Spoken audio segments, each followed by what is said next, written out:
आज आपण नवीन कढई घेतलेली आहे। नवीन कढईमध्ये गोडाचा शिरा करूया। आज दिवाळीची अमावस्या पण आहे, त्यामुळे आज सगळं गोड गोड छान करूया मस्तपैकी। आता मी ह्याच्यामध्ये तूप ओतून घेते। आधी त्याच्यामध्ये ड्रायफ्रुट्स मी परतून घेणार आहे। ड्रायफ्रुट्स परतून झालेले आहेत। आता मी त्याच्यामध्ये गॅस कमी केलेला आहे। ह्याच तुपामध्ये मी रवा भाजून घेणार आहे छानपैकी। मस्त असा खमंग वास आला पाहिजे तसा।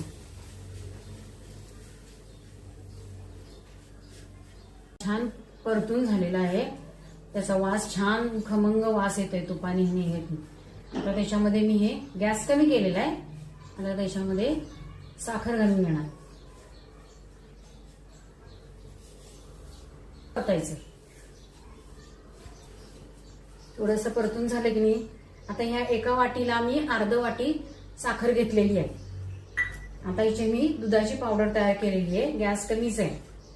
दुधाची पावडर आहे ती, त्याचं मी दूध करून तयार केलेलं आहे, ते मी हे त्यात ओतून घेतले आणि तेवढंच दूध त्यात घालून देणार आहे।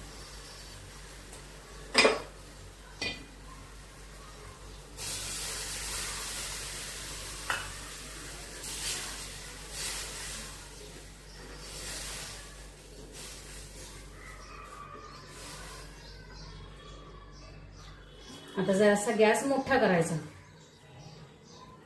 ह्याच्यामध्ये मी वेलदोडे जायफळची पावडर घालून घेते आणि ड्रायफ्रुट्स घालायचे।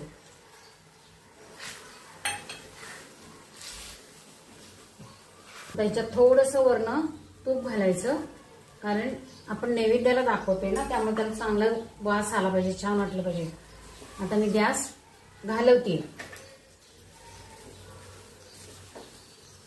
आम्ही हा शिरा प्रसादाचा शिरा आहे, तो मी ह्याच्यात काढून घेते।